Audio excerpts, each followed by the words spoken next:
سبحان اللہ وبحمدہ سبحان اللہ العظیم سبحان اللہ وبحمدہ سبحان اللہ العظیم سبحان اللہ وبحمدہ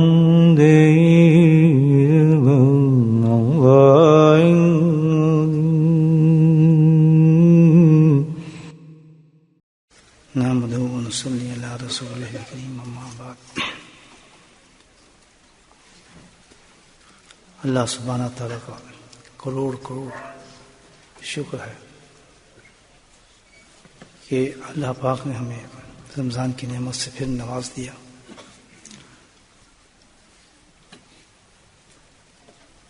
اللہ پاک سے دعا کریں کہ اللہ سبحانہ تعالیٰ نے جس مقصد کے لیے ہمیں رمضان تک پہنچایا ہے ہم اس مقصد کو حاصل کر لیں.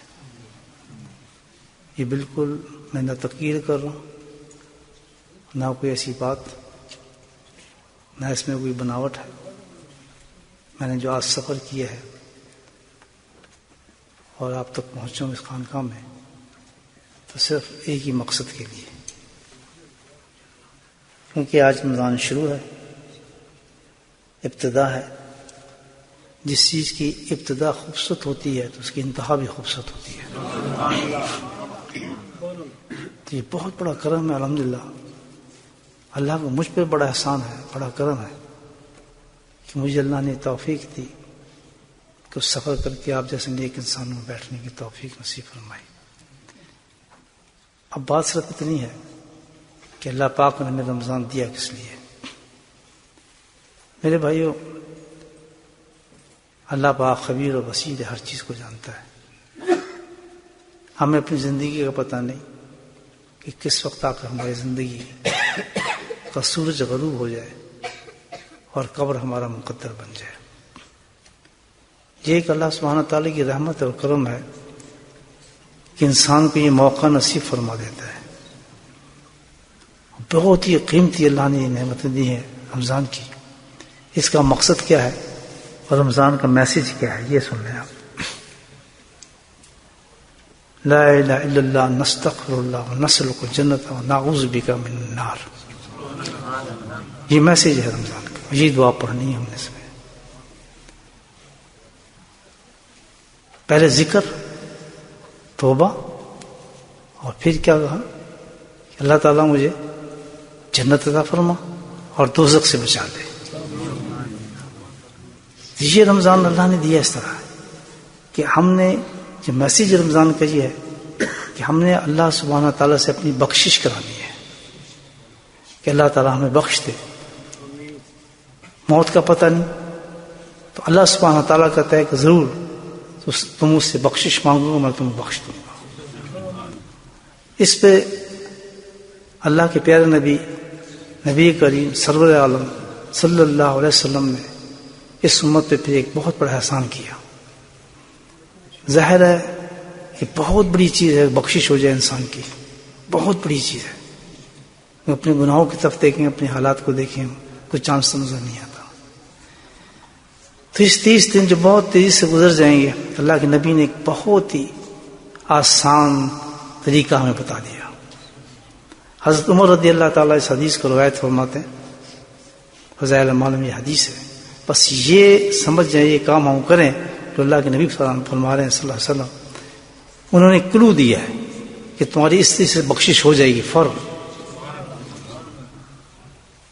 یعنی پرچہ آؤٹ کر دیا اللہ کے نبی نے. حدیث ہے کہ اللہ کے نبی صلی اللہ علیہ وسلم حضرت عمر رضی اللہ تعالیٰ سے روایت فرماتے ہیں کہ اس رمضان میں اللہ کا ذکر کرنے والا بخشایا ہے.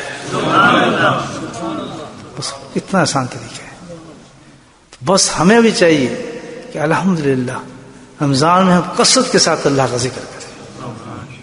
اللہ کے نبی صلی اللہ علیہ وسلم نے گارنٹی دے دی کہ تم سے بہت اعمال بڑے نہیں ہو سکتے، زیادہ لمبا چوڑا تم نفل نہیں پڑھ سکتے، زیادہ تم تلاوتیں نہیں کر سکتے، کمزوری ہے، بیماری ہے، سستی ہے، تو ایک کام ضرور کرتے رہو. اور وہ کیا ہے؟